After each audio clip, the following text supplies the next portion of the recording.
Karena itu saya sampaikan salam buat kedua orang tua, kedua mempelai.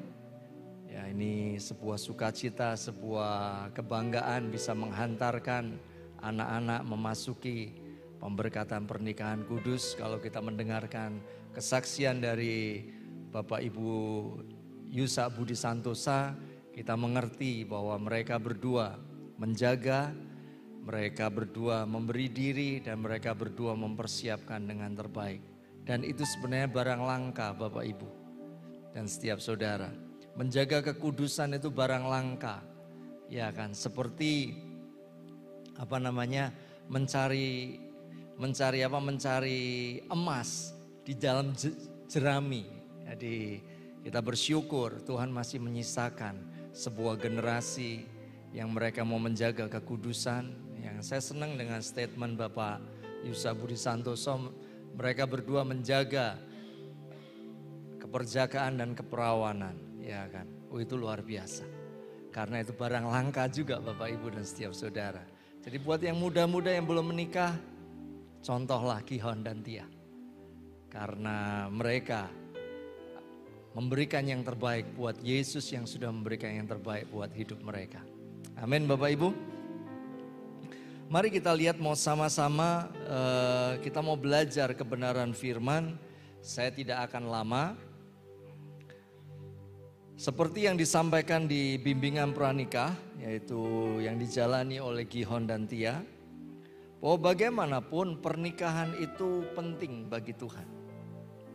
Bukan cuma penting bagi Tuhan, tetapi penting bagi Gihon dan Tia, bagi setiap kita juga. Kenapa kok pernikahan penting bagi Tuhan? Salah satu tema khotbah di pemberkatan pernikahan yang saya suka adalah saya akan terus mengingatkan bahwa pernikahan itu penting bagi Tuhan.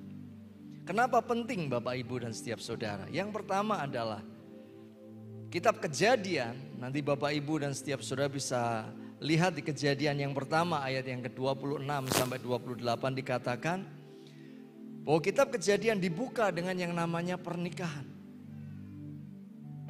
Pada waktu Tuhan menciptakan langit dan bumi, Dia ciptakan sebuah institusi yang Dia tahbiskan, yang Dia urapi. Ini sebuah institusi yang begitu agung, begitu mulia, begitu ajaib dan begitu luar biasa, yang kita kenal dengan institusi yang disebut dengan pernikahan. Bagi Tuhan ini pernikahan penting. Karena ada sebuah mandat yang ajaib pada waktu Dia tahbiskan, Dia bangun sebuah pernikahan, yaitu pernikahan Adam dan Hawa. Tetapi hari itu memang Adam dan Hawa gagal mengemban mandat yang besar. Kenapa? Karena dia mengalami ditipu oleh kuasa kegelapan. Kenapa kok sampai kuasa kegelapan menipu pernikahan pertama? Karena penting bagi Tuhan Bapak Ibu dan setiap saudara. Karena itu Bapak Ibu dan setiap saudara yang sudah menikah, lihatlah bahwa pernikahan kita penting. Dan yang ajaib adalah kitab Wahyu itu ditutup dengan yang namanya pernikahan. Wahyu pasal yang ke-19 ayat yang ke-7 menceritakan seperti itu. Satu hari gereja Tuhan akan disatukan dan akan menikah dengan kepala gerejanya, yaitu Yesus Kristus Tuhan. Kalau di awal dibuka dengan yang namanya pernikahan, di akhir ditutup dengan sebuah pernikahan juga. Cukup dua hal ini membuat kita begitu yakin sebenarnya bahwa pernikahan itu penting. Hal yang sama harusnya Gihon dan Tia taruh di dalam hati. Menjadi sebuah renungan bahwa pernikahanku penting bagi Tuhan. Tapi ada yang ketiga Bapak Ibu. Yang ketiga adalah mujizat pertama Tuhan Yesus. Buat kita yang suka, buat kita yang sering dari kecil ikut sekolah minggu, kita akan ngerti. Bahwa mujizat pertama Tuhan Yesus itu di pesta pernikahan. Bukan di pesta sunatan Bapak Ibu. Betul ya? Ya kan, saya nggak ngerti tradisi di sini. Tetapi tradisi di kampung saya orang desa Bapak Ibu. Saya tinggal 20 kilo dari Pekalongan dan itu benar-benar di desa. SMA kelas 3, listrik baru masuk desa. Masuk desa saya tepatnya. Jadi sepanjang dari kecil sampai SMA itu kita pakainya Petromax. Jadi Bapak Ibu bisa membayangkan tahun 90 saya tinggal di desa dan pakai Petromax. Dan yang saya senang tinggal di kampung itu adalah saya selalu lihat teman-teman saya sunatan. Dan kalau sunatan selalu dipestakan Bapak Ibu, pakai sarung itu. Ya, pakai sarung. Lalu saya lihat, mereka dapat hadiahnya banyak. Bahkan saudara saya yang di sebelah rumah saya juga dipestakan juga, besar-besar. Tetapi sekalipun sunat itu menjadi hal yang lumrah di masa itu, di masa Yesus hidup. Tetapi Yohanes pasal yang kedua, Yesus tidak pernah membuat mujizat di pesta sunatan, tetapi di pesta pernikahan. Yang percaya katakan amin. Kenapa kok Yesus buat mujizat di pesta pernikahan? Karena penting. Dia mau pastikan sebuah institusi yang dia bangun, sebuah institusi yang dia urapi, sebuah institusi yang dia agungkan, sebuah institusi yang dia gadang-gadang. Dia mesti pastikan bahwa institusi itu mesti berhasil. Institusi itu tidak boleh gagal. Karena itu pada waktu dia diundang ke pesta pernikahan di kitab Yohanes pasal yang kedua, dia rela hati, dia senang hati untuk datang. Saya tidak tahu apa yang ada di dalam benak Tuhan Yesus. Tetapi yang saya mengerti dan saya percaya adalah bahwa karena pernikahan penting, sehingga dia rela hati dan memberi diri untuk hadir di pesta itu. Siapa tahu terjadi sesuatu yang di luar kemampuan manusia. Dan terbukti itu terjadi. Makanya dia buat mujizat yang kali pertama. Dari selamanya sampai selamanya kita akan ngerti. Bapak Ibu Yusa ini kan koordinator pelayanan anak. Dia akan sampaikan selalu bahwa mujizat pertama itu pasti ada di pesta pernikahan. Dan tidak akan bakalan keluar dari itu. Karena pernikahan penting. Amin Bapak Ibu. Karena pernikahan penting inilah saya mau bagikan. Ada dua hal yang mari Gihon dan Tia bisa siapkan. Untuk kita mengalami pernikahan yang luar biasa. Karena pernikahan yang luar biasa itu mungkin dan bisa. Kenapa? Karena ada jaminan dari Tuhan Yesus Kristus. Ya kan? Dia backupnya full untuk yang namanya pernikahan. Mari kita lihat sama-sama. Yohanes pasal yang kedua. Biar ini menjadi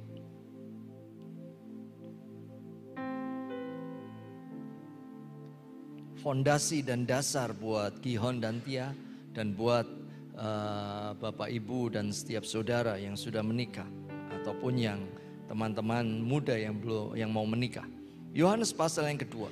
Judul perikopnya adalah perkawinan di Kana.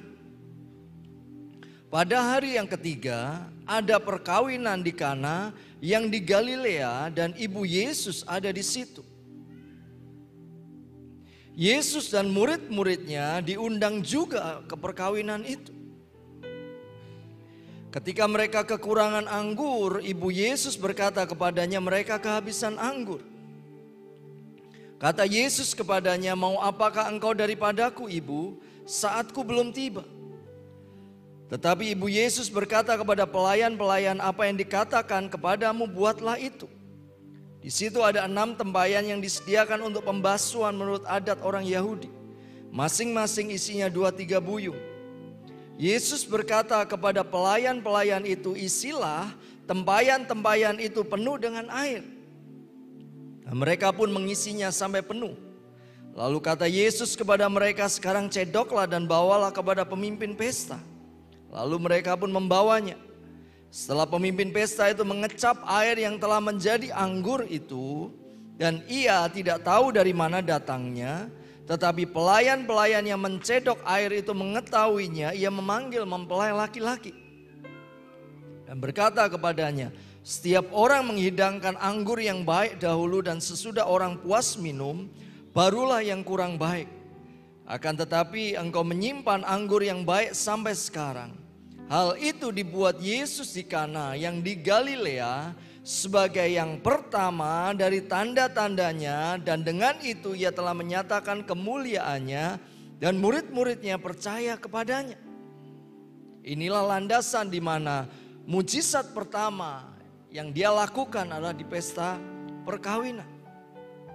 Dua hal yang Gihon dan Tia mesti pegang mulai hari ini. Saya percaya pembina bimbingan pranikah juga sudah sampaikan.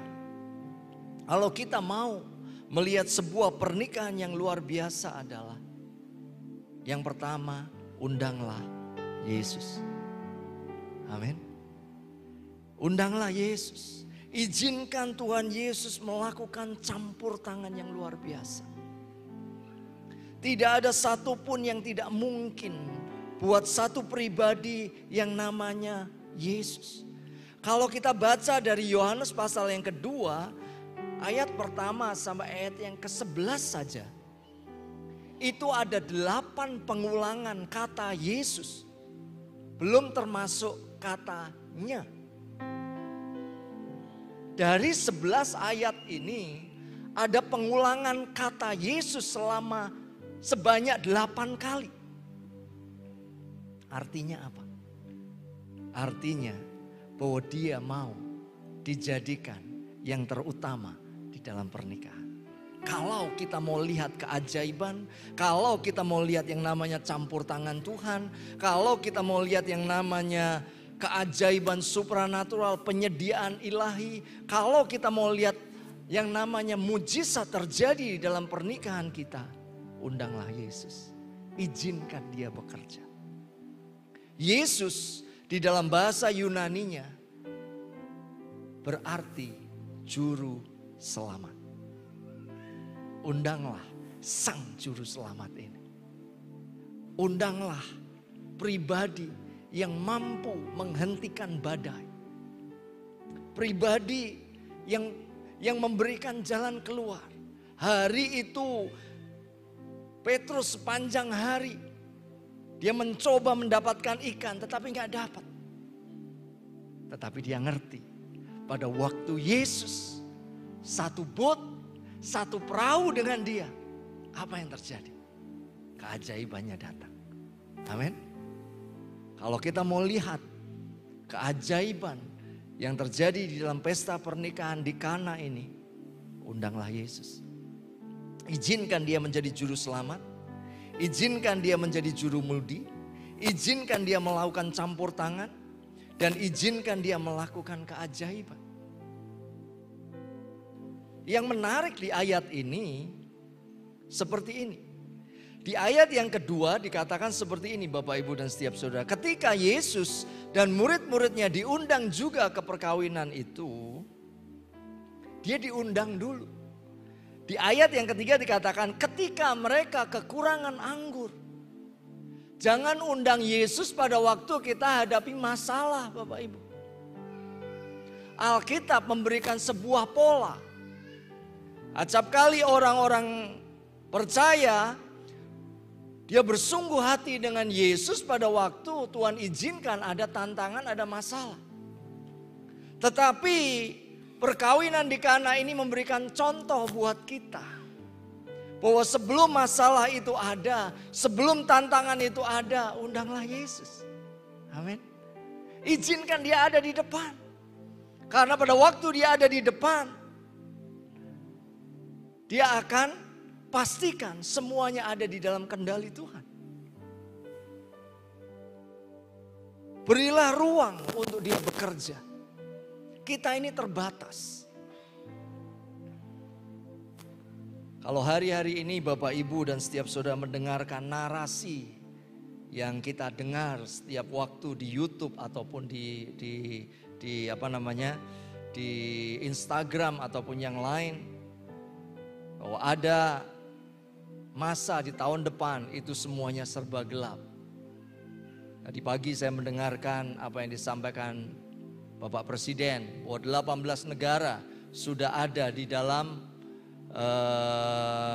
sedang dilayani oleh IMF karena kesulitan menunggu 28 negara yang lain. Serba tidak menentu. Tetapi kalau Yesus ada di depan, Dia yang menjamin kita. Amin. Pada waktu Yesus ada di depan, Dia yang memastikan jalan-jalan kita. Ya kan? Kebajikan dan kemurahan yang Yesus punya itu akan mengikuti hidup setiap kita. Hidup Gihon dan Tia. Kalau dalam bahasa Jawanya bagus. Kebajikan dan kemurahan akan ngintili Gihon dan Tia. Seneng. Enak ya Bapak Ibu bahasa Jawa. Sebenarnya bahasa Jawa itu lebih mantap dibandingin bahasa asing. Kan gak ada itu. Bahasa ngintili itu Bapak Ibu. Ya kan. Bisa membayangkan kan kebajikan dan kemurahan Tuhan ngintili kamu itu bisa membayangkan.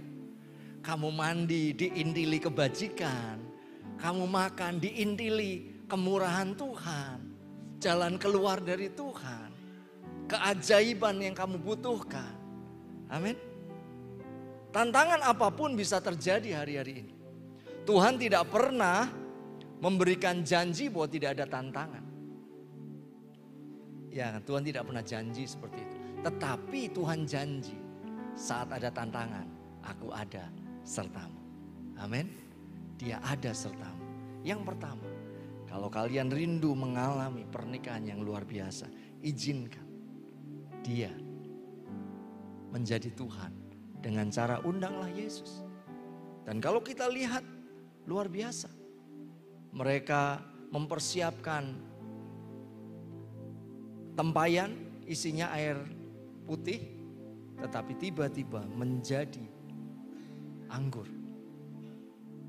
Gihon dan Tia mesti mengerti bahwa Yesus yang kita sembah adalah Yesus yang kalau Dia buat mujizat gak tanggung-tanggung. Mereka siapkan anggur yang luar biasa. Mereka siapkan anggur yang terbaik. Tetapi kita mesti mengerti bahwa bagi Yesus yang terbaik yang disiapkan manusia itu tiada artinya dibandingkan apa yang Dia bisa kerjakan dan Dia bisa lakukan. Karena firman-Nya katakan kayak gini. Setelah pemimpin pesta itu mengecap air yang telah menjadi anggur dan ia tidak tahu dari mana datangnya, tetapi pelayan-pelayan yang mencedok air itu mengetahuinya, ia memanggil mempelai laki-laki dan berkata kepadanya, setiap orang menghidangkan anggur yang baik dahulu, sesudah orang puas minum barulah yang kurang baik, akan tetapi engkau menyimpan anggur yang baik sampai sekarang. Bagi Yesus, Dia spesialis membuat keajaiban lebih dari apa yang kita bisa harapkan, pikirkan, doakan dan bayangkan. Efesus pasal yang ketiga ayat yang ke-20. Amin. Izinkan Dia melakukan keajaiban. Itu yang pertama. Izinkan Dia melakukan hal yang luar biasa dengan cara mengundang Yesus. Yang kedua, bagaimana caranya kita mengalami pernikahan yang luar biasa? Saya suka dengan materi yang ada di bimbingan pranikah yang ada di depan. Akhirnya saya menyimpulkan bahwa pernikahan itu persahabatan seumur hidup. Hal kedua, kalau kalian berdua rindu mengalami sebuah pernikahan yang ajaib, jadilah sahabat terbaik untuk pasangan. Kalau Gihon mau curhat, curhatlah dengan Tia.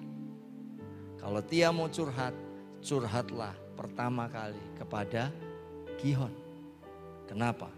Kalian berdua adalah sahabat terbaik. Amin. Orang pertama yang tahu setiap pergumulan Gihon adalah Tia. bukan Instagram. Ya kan, bukan story di Instagram. Aku lagi capek, ya kan. Tinggal ngomong aja sama istrimu nantinya. Tolong pijitin aku, kan beres, ya kan. Ya. Orang pertama yang harusnya tahu setiap pergumulan, ketakutan, tantangan, kekhawatiran yang dialami Tia adalah Gihon. Bukan yang lain.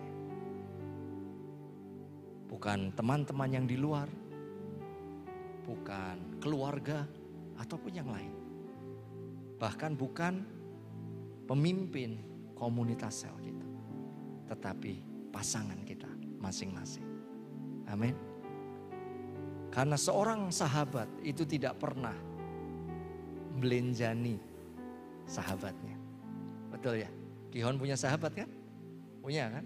Tia juga punya sahabat kan? Gak pernah bohong kan dengan sahabat? Jarang sekali kita membohongi sahabat kita, Bapak Ibu dan setiap saudara. Jarang sekali.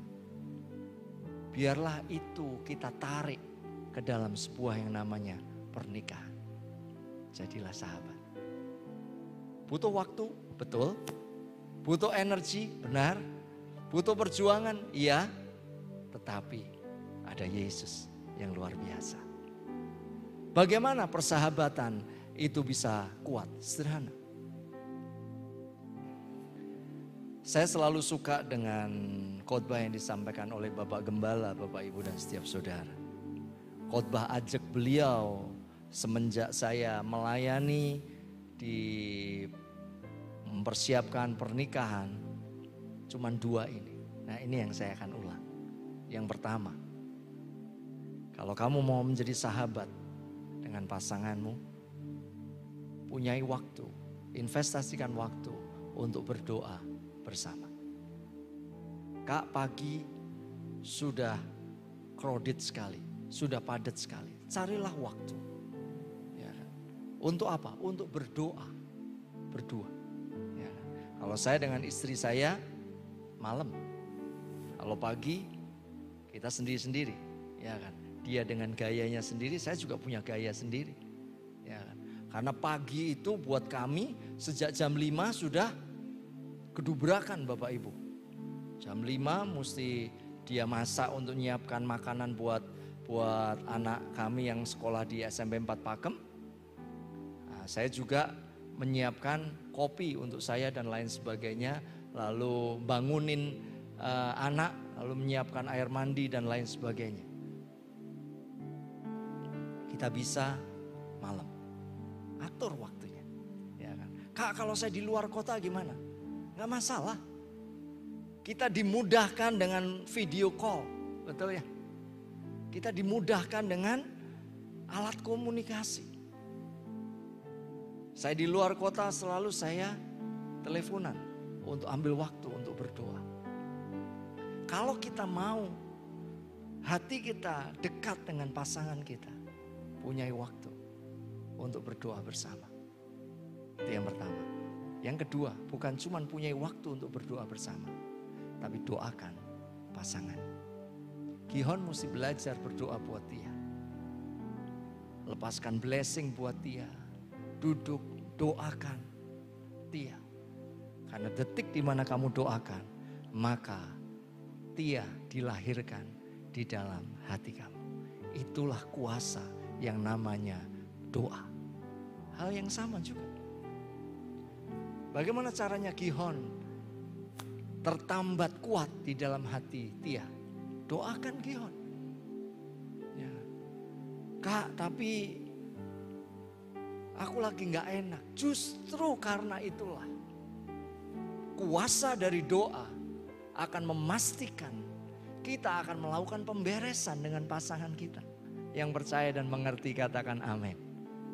Kita tidak akan pernah bisa mendoakan pasangan kita kalau kita menyimpan kesalahan dan kita sedang marah dengan pasangan. Tetapi ini rahasia yang luar biasa. Rahasia yang luar biasa. Satu ayat yang saya akan bacakan.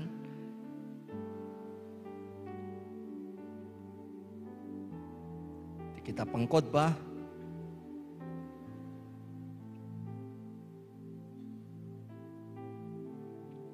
Pengkhotbah 4 ayat yang ke-12.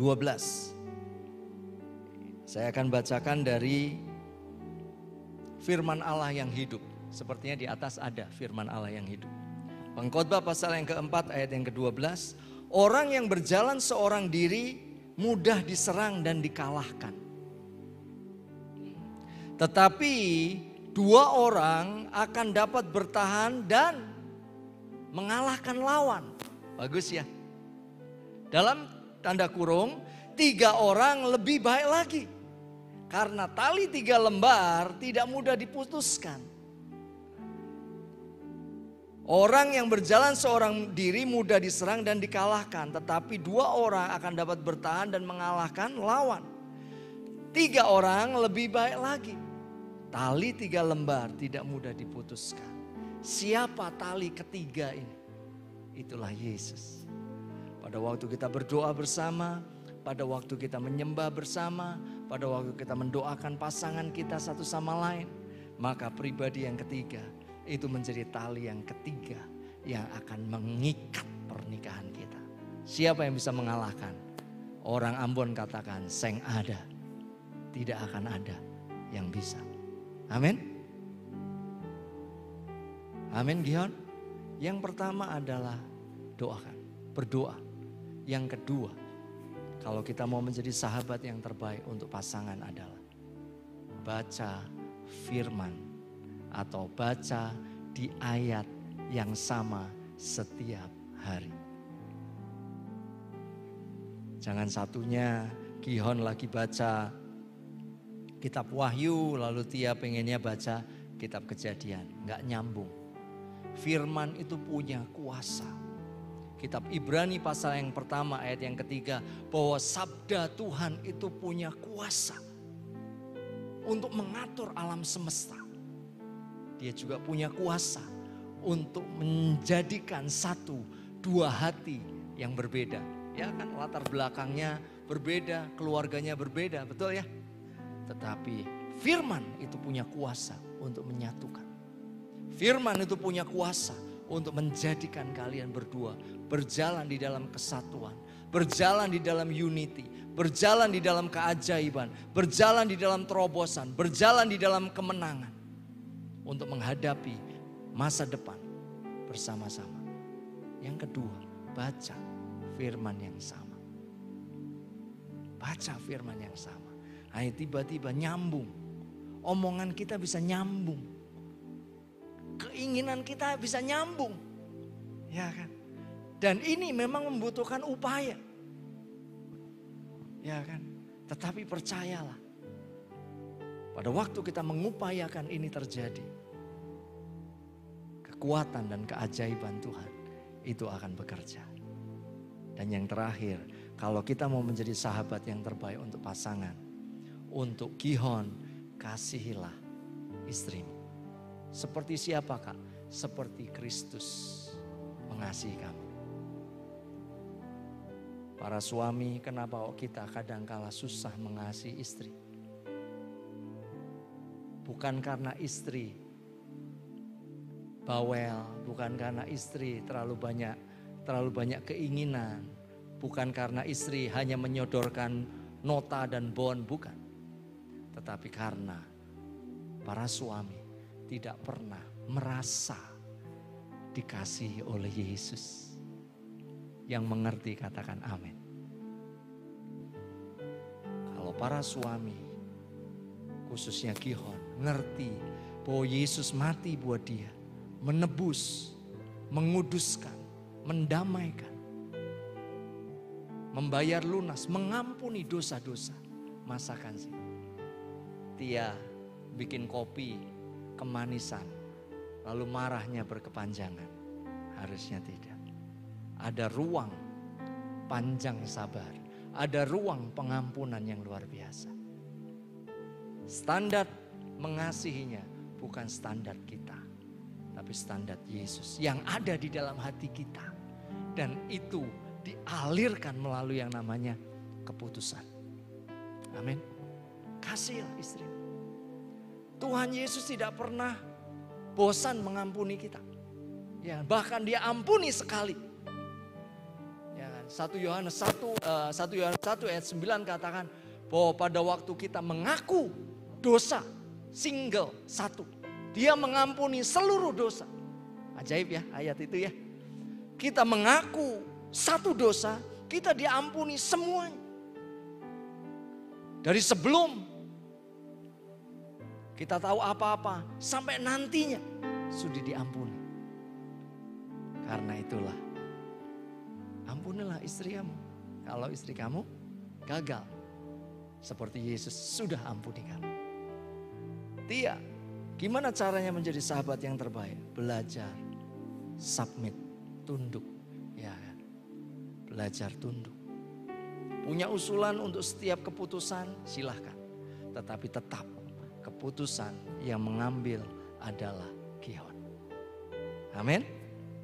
Kalau kita rindu mengalami yang namanya pernikahan yang luar biasa, undanglah Yesus. Itu yang pertama. Dan yang kedua adalah jadilah sahabat yang terbaik untuk pasangan. Amin. Mari kita datang sama Tuhan. Tuhan, kami mau bersyukur buat pagi hari ini. Terima kasih Tuhan. Terima kasih Tuhan. Terima kasih. Biar baik Gihon maupun Tia Tuhan, boleh mengalami kuasa firman yang begitu ajaib. Mengalami Kristus lebih dan lebih lagi. Buat Bapak Ibu yang datang pagi hari ini, biar itu disegarkan, dikuatkan. Pernikahannya boleh mengalami pembaruan dan mengalami keajaiban. Terima kasih Tuhan buat siang hari ini. Terima kasih Tuhan. Terima kasih Tuhan, terima kasih. Meteraikan setiap kebenaran firman. Meteraikan Tuhan. Biar hanya di dalam nama Tuhan Yesus Kristus kami sudah berdoa dan kami bersyukur. Semua yang diberkati Tuhan katakan, amin.